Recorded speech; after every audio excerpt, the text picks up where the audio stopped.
आपण पुन्हा एकदा विधानसभेत जातोय. उपमुख्यमंत्री गृहमंत्री देवेंद्र फडणवीस या बोलतात. प्रकारच्या ऍड झाल्यानंतर रेग्युलेटरची मान्यता त्याला आहे का, नेमकं ते सगळे नियम पाहतायत का, हे त्यांनी तपासून बघावं अशा प्रकारे त्यांना सांगण्यात येईल.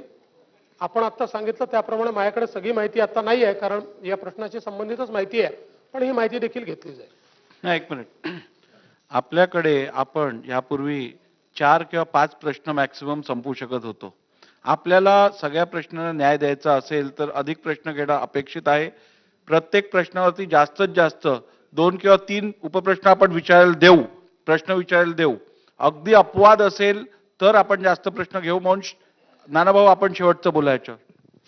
अध्यक्ष महाराज, हा प्रश्न फार गंभीर आहे. अध्यक्ष महाराज, महाराष्ट्रातल्या नुसता हा एका उरणचा प्रश्न नाही. अध्यक्ष महाराज, जसं आमच्या सहकार्याने विचारलं त्याप्रमाणे अध्यक्ष महाराज, हे तर झाल्या हे संस्था झाली.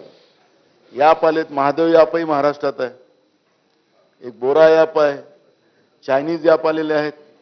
या पद्धतीच्या ऍड काढून आम्ही जास्त व्याज देऊ, या पद्धतीची फसवणूक मोठ्या प्रमाणात महाराष्ट्रात चाललेली आहे आणि गृहमंत्र्याला ते माहिती असेल असं मला वाटतं. त्यांनी हा एका प्रश्नाचंच मी माहिती आहे असं त्यांनी सांगितलं, पण मला वाटतं की ही सगळी माहिती त्यांच्याकडे असेल. माझा स्पेसिफिक प्रश्न अध्यक्ष महाराज, इथं मोठ्या प्रमाणात लोकांचे पैसे गुंतलेले आहेत. आपल्या रिटायरमेंटचे पैसे टाकलेले आहेत. ते मुंबईला जे पंजाब काय PMB काहीतरी होती ना आपली, ती त्याच्यामध्ये तर अजूनही लोक कसे आत्महत्या केले. अध्यक्ष महाराज, तुमच्याकडे आलं असेल ते प्रकरण, माझ्याकडे मी अध्यक्ष असताना त्यावेळेस आलेले होते. तर अशा कितीतरी लोक आत्महत्या करतात अध्यक्ष महाराज त्या ठिकाणी, आणि सरकारजवळ यंत्रणा नसेल या सगळ्या गोष्टीला थांबवायसाठी, तर हे चुकीचं होऊ शकतं. अध्यक्ष महाराज, मला गृहमंत्र्यांना एकच स्पेसिफिक प्रश्न विचारायचा की काय आपण राज्यामध्ये ही याप आलेली आहेत, या पद्धतीच्या फसवणूक होत आहे, लोकांच्या घामाचा पैसा लुटला जातोय, त्यांचं आयुष्य बर्बाद केलं जात आहे. सरकार म्हणून यांचे पैसे कसे वापस करणार आणि ही व्यवस्था कशी बंद केली जाईल, याच्या सरकारची काय भूमिका तेवढं आम्हाला सांगा. अध्यक्ष महोदय, ठेवीदारांचे संरक्षण करण्याचा कायदा हा आपल्या राज्यामध्ये आहे आणि या कायद्याच्या अंतर्गत अशा प्रकारचा गुन्हा घडल्यानंतर मुद्देमाल जप्त करून तो थेट विकून किंवा त्याची विल्हेवाट लावून लोकांना पैसे देण्याचा त्याच्यामध्ये प्रोव्हिजन आहे. आता या प्रस्तुत गुन्ह्यामध्ये 10 कोटी रुपये कॅश यांच्याकडे सापडलेली आहे. 9 कोटी रुपये, 10 कोटी रुपये बँकेच्या अकाउंटमध्ये सापडलेले आहेत. त्यामुळे हे तर आपल्याला तात्काळ परत लोकांना करता येतील. या व्यतिरिक्त मोठ्या प्रमाणात मालमत्ता सापडलेली आहे. त्या मालमत्तेचे विल्हेवाट म्हणूनच मी म्हटलं की 3 महिन्यामध्ये आम्ही कॉम्पिटंट अथॉरिटी त्या कायद्यानुसार त्याच्यावर अपॉइंट करू आणि त्याची विल्हेवाट लावून लोकांचे पैसे परत करण्याचा प्रयत्न करू.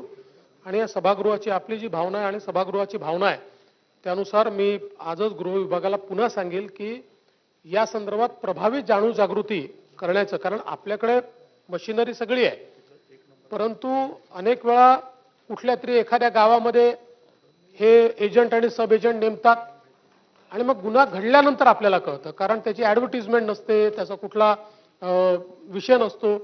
दुसरं जसं आपण सांगितलं की आता ऑनलाईन मोठ्या प्रमाणात हे चाललेले आहेत, डार्कनेटचा उपयोग त्या ठिकाणी करतात. त्यामुळे गुन्हा घडल्यानंतरच आपल्याला, म्हणजे आता या गुन्ह्यात किंवा 3ऱ्या क्रमांकाचा जो प्रश्न आहे त्याही पहिल्यांदा तर 2-3च लोक समोर आले, पण कारवाई होते लक्षात आल्यानंतर मग लोकांनी समोर येऊन त्याची व्याप्ती वाढत गेली की आमचेही गेले आहेत, आमचेही गेले आहेत, आमचेही गेले आहेत. त्यामुळे याच्यातला महत्त्वाचा मुद्दा हाच आहे की आपल्याला लोकांमध्ये अधिक जाणीव जागृती करावी लागेल की अशा प्रकारच्या ज्या स्कीम्स आहेत त्या स्कीम्सला बळी पडू नका.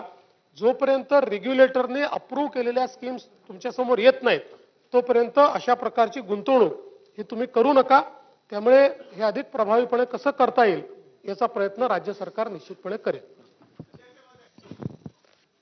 महाराज, या ठिकाणी ज्या गुंतवणूकदारांचे पैसे या पर्टिक्युलर स्कीम मध्ये अडकलेले आहेत, आपला 3रा नंबरचा प्रश्न या स्वरूपाचा आजचा जो आहे, मला स्पेसिफिक प्रश्न गृहमंत्र्यांना विचारायचा आहे की जी रिकव्हरीची प्रोसेस आहे, अध्यक्ष महोदय, याला फार कालावधी निघून जातो आणि शेवटी गरीब माणसे ज्यांचे पैसे याच्यामध्ये अडकले आहेत, बहुतांश मिडल इन्कम ग्रुपचा किंवा गरीब वर्ग आहे जो पैसे गुंतवणूक करतात आणि जास्त त्याच्यामध्ये परतावा मिळेल या अनुषंगाने पैसे सगळे गुंतवलेले असतात. ही रिकव्हरीची प्रोसेस जी कायदेशीर प्रक्रिया आहे ती टाइम कन्झ्युमिंग आहे. हे लक्षात घेता ही प्रक्रिया आपल्याला काही निश्चित कालावधीमध्ये कायद्यात तरतूद करून ती रिकव्हरी लवकर होईल याकरता काही करता येईल का, हा माझा पहिला प्रश्न आहे. तर गुंतवणुकीसंदर्भातल्या अनेक फसव्या योजनांमुळे लोकांचं नुकसान होतं, फटका बसतो. त्या संदर्भातला एखादा नियम करण्याची गरज असल्याचं मत सभागृहात